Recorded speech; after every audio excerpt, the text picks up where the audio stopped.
ઓમ શાંતિ, કરુણા અને દયાના સાગર પરમ કૃપાળુ પરમાત્માના ચરણોમાં નમન કરી આપણે શ્રદ્ધાંજલિ કાર્યક્રમ તરફ આગળ દાદરા હવેલી, દમણ દીવ અને લક્ષદ્વીપના પ્રશાસક માનની શ્રી પૃથ્વીભાઈ પટેલના ધર્મપત્ની ભાવનાબેનનું અકાળે દુઃખદ અવસાન થવાથી આપણે તેના આત્માને શાંતિ મળે એટલે આજે વણકવાડા સંયુક્ત સમાજ તરફથી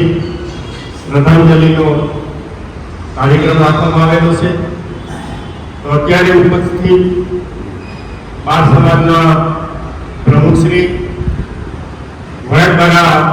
વણકરપા કોળી સમાજના પટેલ શ્રી, વડીશ્રી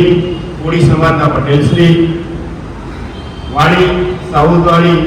કોળી સમાજના પટેલ શ્રી, વિવિધ સમાજના પટેલ શ્રીઓ, આ વિસ્તારની તમામ ગ્રામ પંચાયતના સરપંચશ્રીઓ, જિલ્લા પંચાયતના હોદ્દેદારો, જિલ્લા પંચાયત અને પંચાયતના સદસ્યશ્રીઓ, બોટ એસોસિએશનના પ્રમુખશ્રીઓ, માજી પ્રમુખશ્રીઓ, અગ્રગણ્ય ગામના આગેવાનો, બોટ એસોસિએશનના પ્રમુખશ્રીઓ, યુવાન મિત્રો, આમંત્રિત મહેમાનો, ભાઈઓ અને બહેનો, આપ સૌ આ દુઃખદ ઘટનાથી વાકેફ છો કે આપણા પ્રશાસક પ્રફુલભાઈ પટેલના ધર્મપત્ની શ્રીમતી ભાવનાબેન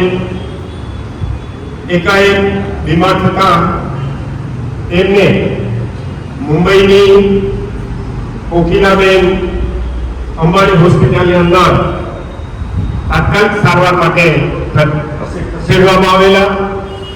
જ્યાં ડોક્ટરોએ ખૂબ જહેમત ઉઠાવી તેમને બચાવવા માટેના પૂરા પ્રયાસો કરવામાં આવ્યા,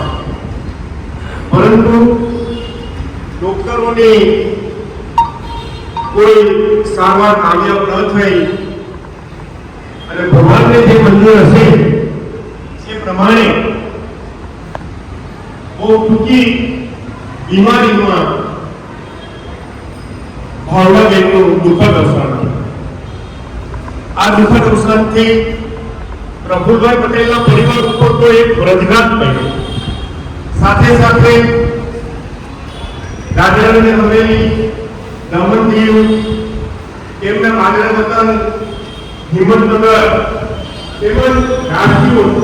વર્તુળોમાં પણ એક શોકનો માહોલ છવાયો. પરંતુ પરમાત્મા તેના આત્માને શાંતિ આપે એ માટે આપણે બધા અહીંયા એકત્રિત થયા છે. માણસ કેટલું જીવવો એ મહત્વનું નથી, પણ કેવું જીવવું એ મહત્વનું છે. રાજેશ ખન્ના એક પોતાની ફિલ્મી સ્ટાઇલમાં કહેતા कि जिंदगी लंबी नहीं, जिंदगी बड़ी होनी चाहिए. जिंदगी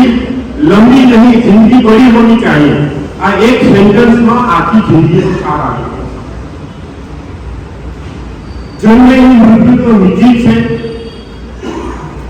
પણ અકાળ જ્યારે અવસાન થાય છે અને એના પરિવારો ઉપર જે દુઃખ અને વેદના આવે છે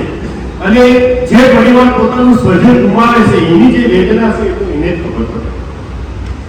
વિશેષ ન કહેતા જેમ અગરબત્તી બળી અને પોતે રાખ થાય છે અને એની શ્વાસ ત્યારે બધું ફેલાય છે, છોડ ઉપર ફૂલ રંગે રંગે ખીલે છે અને કમળા એની નીચે પડે છે પણ એની સુગંધ જ્યારે બધું ફેલાય છે, એ માણસે પણ પોતાના જિંદગી કાળ દરમિયાન સારી રીતે સારું જીવન જીવવું, લોકોનું કલ્યાણ કરવું અને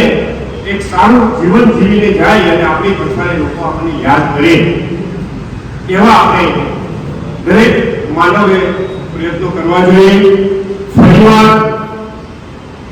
કરુણાના સાગર અને દયાના સાગર પરમ કૃપાળુ પરમાત્માને આપણે પ્રાર્થના કરીએ કે સ્વર્ગસ્થ ભાવનાબેનના આ આત્માને પોતાના ચરણોમાં હંમેશા માટે ચીર શાંતિ આપે એવી ભાવના સાથે આપણે શ્રદ્ધાંજલિનો કાર્યક્રમ અહીંયા શરૂ કરીએ. તો સૌપ્રથમ 12 સમાજના હોદ્દેદારો,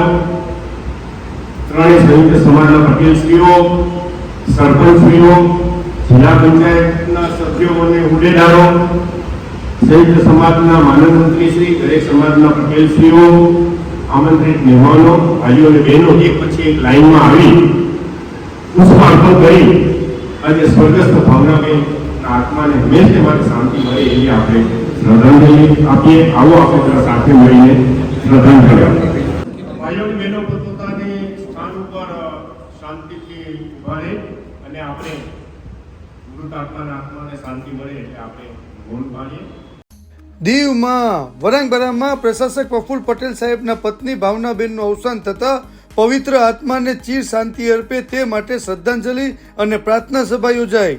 10 દિવસ પહેલા પ્રશાસક પ્રફુલ્લ પટેલ સાહેબના પત્ની ભાવનાબેનનું દુઃખદ અવસાન થયું, જેથી પરમ કૃપાળુ પરમાત્મા તેમની આત્માને શાંતિ અર્પે તે હેતુથી શ્રદ્ધાંજલિ કાર્યક્રમ શ્રી વરાંગબરા સંયુક્ત કોળી સમાજ દ્વારા યોજાયો, જેમાં મોટી સંખ્યામાં લોકો જોડાઈ મૌન પાડી અને શ્રદ્ધાંજલિ અર્પિત કરી. આ પ્રસંગે શ્રી વરાંગબરા બાર કોળી સમાજના પ્રમુખ શ્રી ભીખાભાઈ વેસ્ય, વણકરપા કોળી સમાજના પટેલ શ્રી મનોજભાઈ ચુડાસમા, વડીશેરી કોળી સમાજના પટેલ શ્રી ભરતભાઈ પ્રેમજી, વાડી વિસ્તાર કોળી સમાજના પટેલ શ્રી ભરતભાઈ, વરાંગબરા સંયુક્ત સમાજના માનદ મંત્રી શ્રી ઉમેશભાઈ છગન અને કોળી સમાજના અગ્રણી શ્રી રામજીભાઈ પારસમણી ઉપસ્થિત રહ્યા.